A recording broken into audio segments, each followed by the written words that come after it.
Bismillahirrahmanirrahim. ليس البر أن تولوا وجوهكم قبل المشرق والمغرب ولكن البر من آمن بالله واليوم الآخر والملائكة والكتاب والنبيين وآتى المال على حبه ذوي القربى واليتامى والمساكين وابن السبيل والسائلين في الرقاب وأقام الصلاة وآتى الزكاة والمؤفون بعهدهم إذا عاهدوا والصابرين في البأساء والضراء وحين البأس أولئك الذين صدقوا وأولئك Those who believe in God are those who are on the side of good and not evil. Excellencies, ladies and gentlemen, Assalamu alaikum and a very good morning.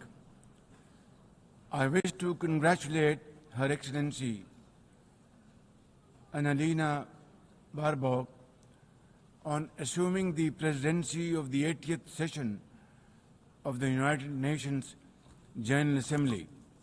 I also commend Secretary General Antonio Guterres for his bold leadership of the United Nations in testing times. Ladies and gentlemen, our world is more complex today than ever before.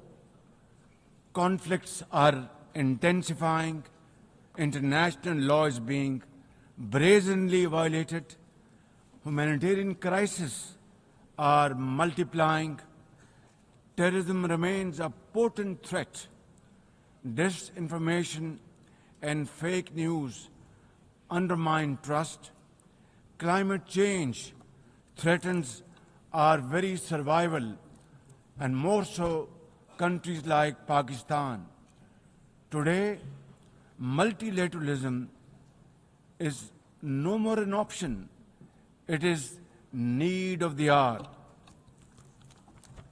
Excellencies, Pakistan's foreign policy, guided by the vision of Quaid-e-Azam Muhammad Ali Jinnah, is based on peace, mutual respect and cooperation. We believe in the peaceful settlement of disputes through dialogue and diplomacy. Last year, from this very podium, I had warned that Pakistan would act most decisively against any external aggression. Those words of mine proved true. I hope it didn't. But then that is destiny. When in May this year, my country confronted unprovoked aggression from our eastern front, the enemy came shrouded in arrogance. We sent them back in humiliation, delivering our bloody nose. Excellencies, India sought to extract political gains from a human tragedy by spurning my sincere offer of an independent international investigation into the Pahalgam incident. Instead, it attacked our cities and targeted our innocent civilians. When our territorial integrity and national security were violated, our response was in accordance with the right of self-defense under Article 51 of United Nations Charter. Our valiant armed forces, under the stellar leadership of Field Marshal Syed Asim Munir, mounted an operation of stunning professionalism, bravery and acumen, repulsing the enemy's attack under Air Chief Marshal Zahir Babar Sidhu. Our falcons took flight and etched their answer across the skies, resulting in 7 of the Indian jets turned to scrap and dust. A decisive response.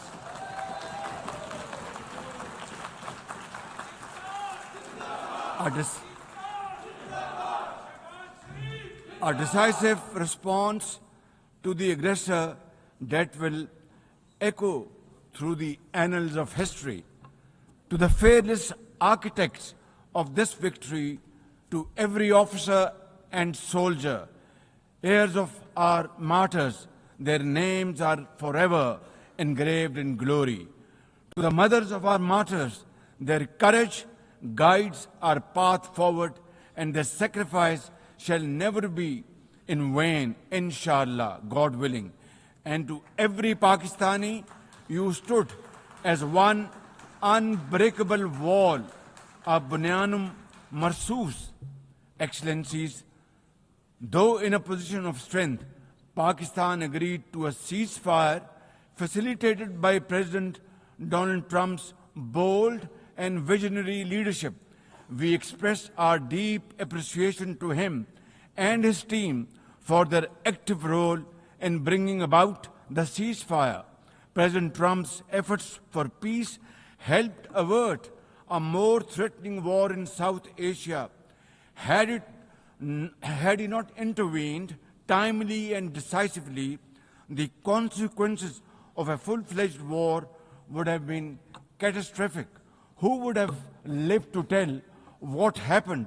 And therefore, in recognition of President Trump's wonderful and outstanding contribution to promote peace in our part of the world, Pakistan nominated him for Nobel Peace Prize. And I think this is the least we could do for his love for peace.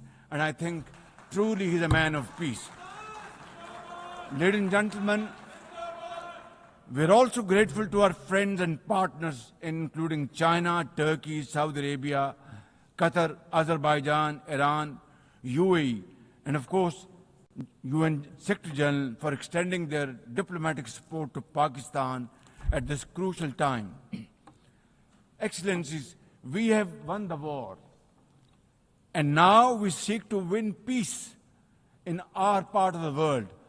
And this is my most sincere and serious offer before this August Assembly of the World Nations.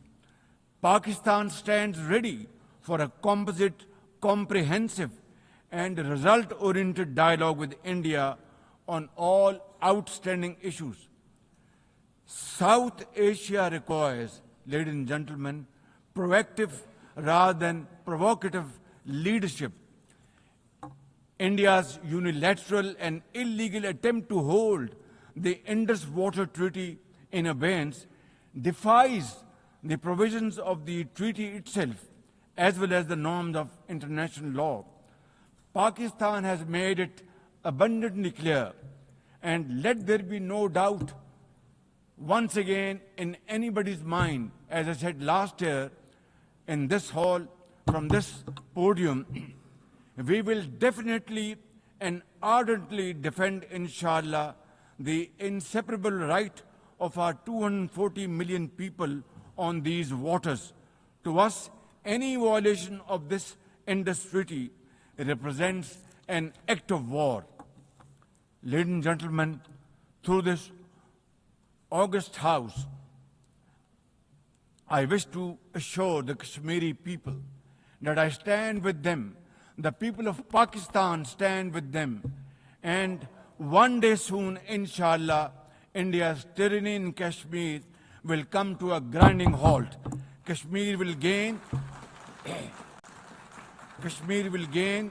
its fundamental right to self-determination through an impartial plebiscite under the auspices of this very organization, United Nations.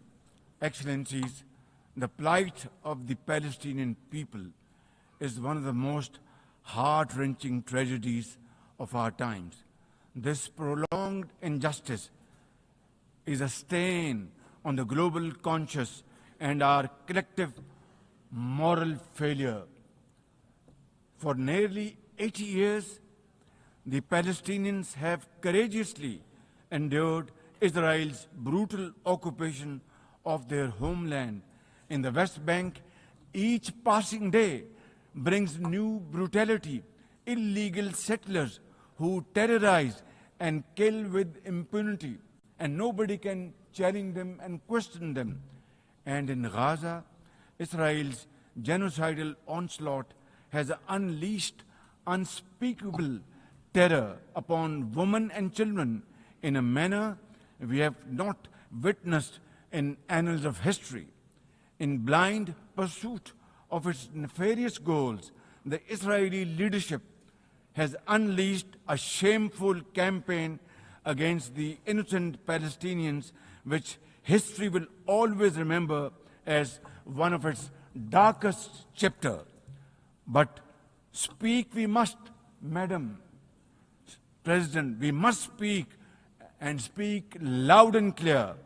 Our words are too little, too late for Hind Rajab, a child, nay, a little baby. We have all heard her trembling voice on that phone call, which little Hind made as she struggled to stay alive under Israeli onslaught and atrocities. Can you imagine that little girl, Hind Rajab, as if she was our daughter? Can you imagine not having the compassion to spare her life? My agony and the agony of the entire Muslim Ummah, indeed, I think, the agony of all the nations on the planet is that we failed Hind Rajab, and she will not forgive us in this world and the world hereafter. As they say, ladies and gentlemen, the smallest coffins are the heaviest to carry. I, for one, would know, for I too carried the tiny coffin of a 7-year-old Irtiza Abbas during the recent confrontation with India. He was only 6 years old. Therefore, we cannot and we must not fail these children of Gaza or any child anywhere in the world. We must find a path to a ceasefire now and just now. Pakistan firmly supports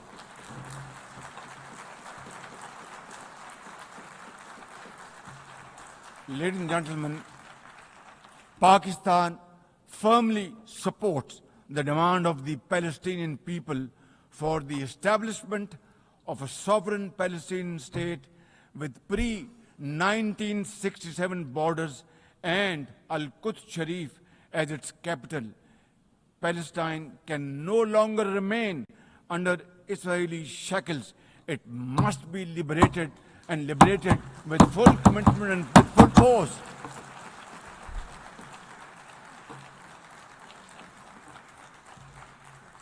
Excellencies, as far as Pakistan is concerned, we were among the first to recognize Palestinian statehood in 1988. And now we welcome the recognition of the state of Palestine by a number of countries recently around the globe, and urge others to also follow suit, because time and tide wait for none. We are further grateful for President Trump's timely initiative to invite Arab Islamic states 3 days ago here in this building for a consultative session at the United Nations. And I was also part of that consultative process. And I think, and I hope and pray to God that it has rekindled hope for a ceasefire in the nearest future, for which the credit must again be attributed to President Trump for this peace initiative.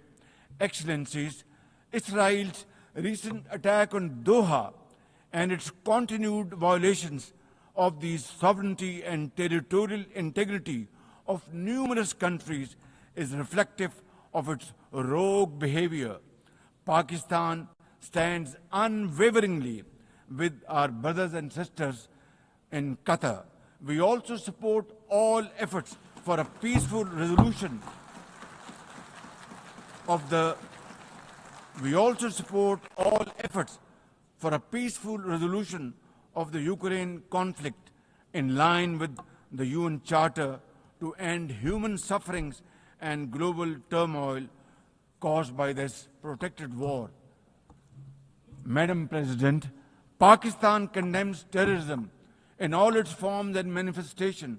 For over 2 decades, Pakistan has been at the front line of global counter-terrorism efforts, having suffered over 90,000 people. We lost 90,000 people of our country, babies, children, mothers, sisters, brothers, elderly people, doctors, engineers, and also suffered economic loss of $150 billion. Please tell me, put your hand on your heart, that what can be a bigger manifestation of our commitment to fight terrorism and erase it not only from the face of Pakistan, but from the face of this global world. And I believe a man killed in New York is a man killed in Lahore, a man killed in Islamabad is a man killed in London. It's a global village. So I think unless and until terrorism is defeated hands down, this world will not be a peaceful place to live. And for that, Pakistan's sacrifices are probably the biggest around the globe. It must be respected and appreciated because we are a bulwark.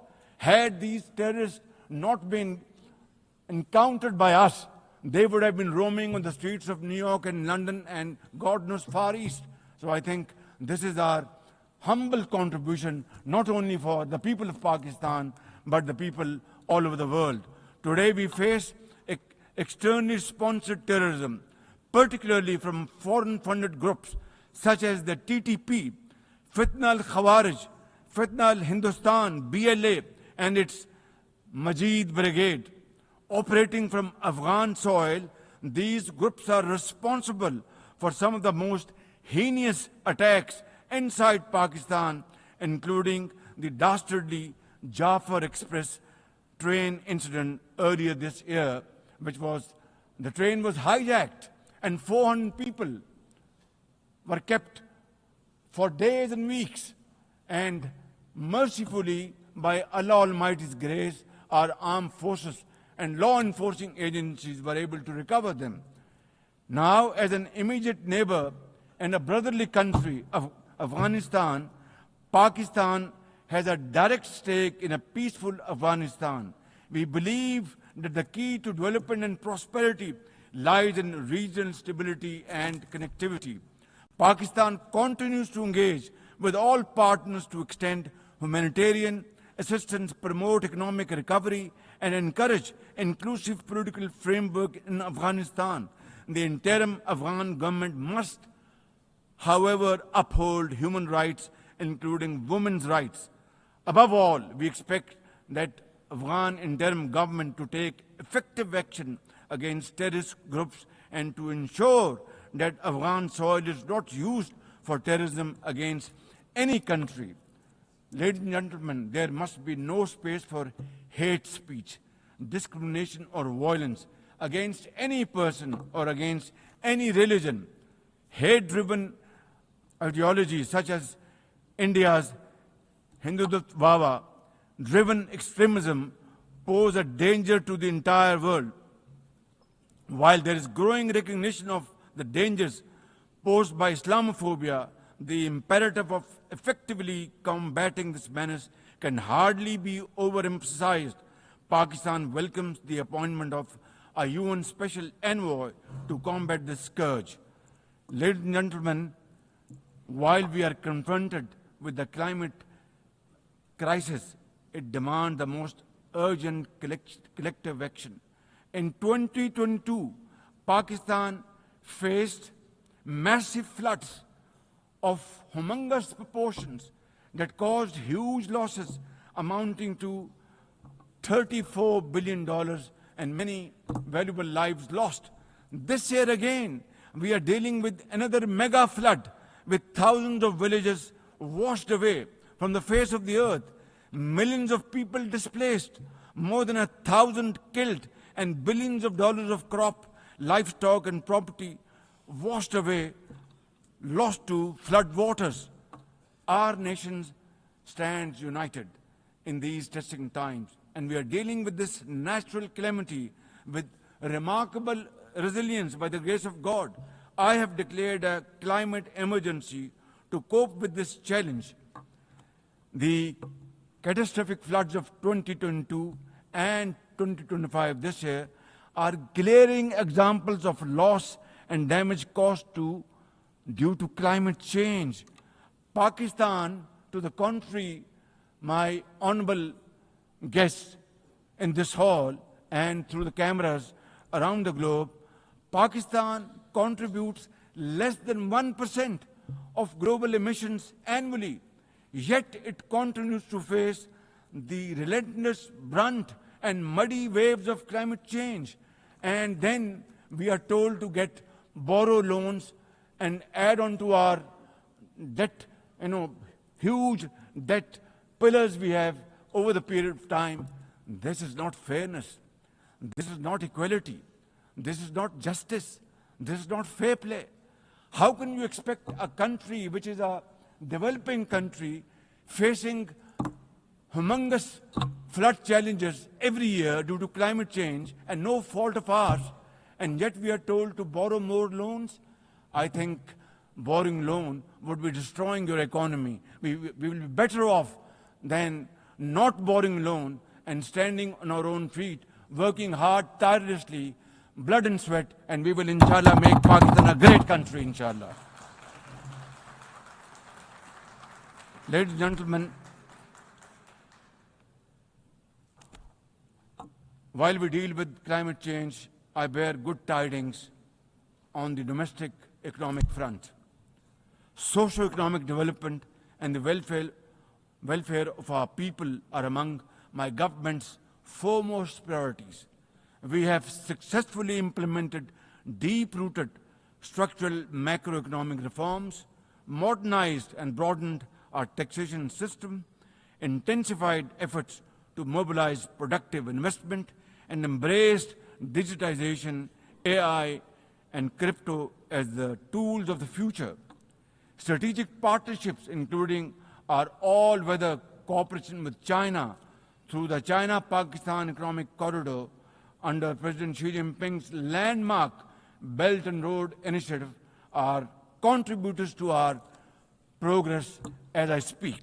I admire the vision and foresight of President Xi Jinping, whose recently launched Global Governance Initiative, along with other global initiatives, offers a comprehensive framework for a more just, fair, and inclusive development.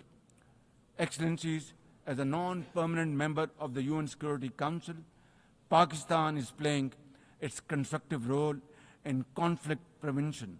The unanimous adoption of Resolution 2788 under our presidency of the Council has renewed our collective commitment to multilateralism, respect for the UN Charter, and effective implementation of UN Security Council resolutions.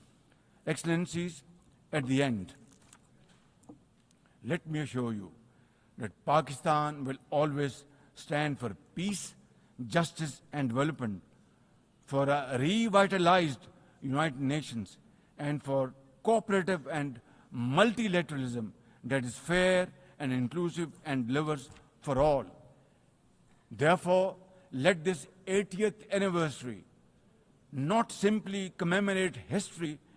Let us make history and chart a future for the next 80 years with these United Nations as enduring hope for global good. Let us truly strive to become better together. Thank you very much. United Nations, long live. God bless you.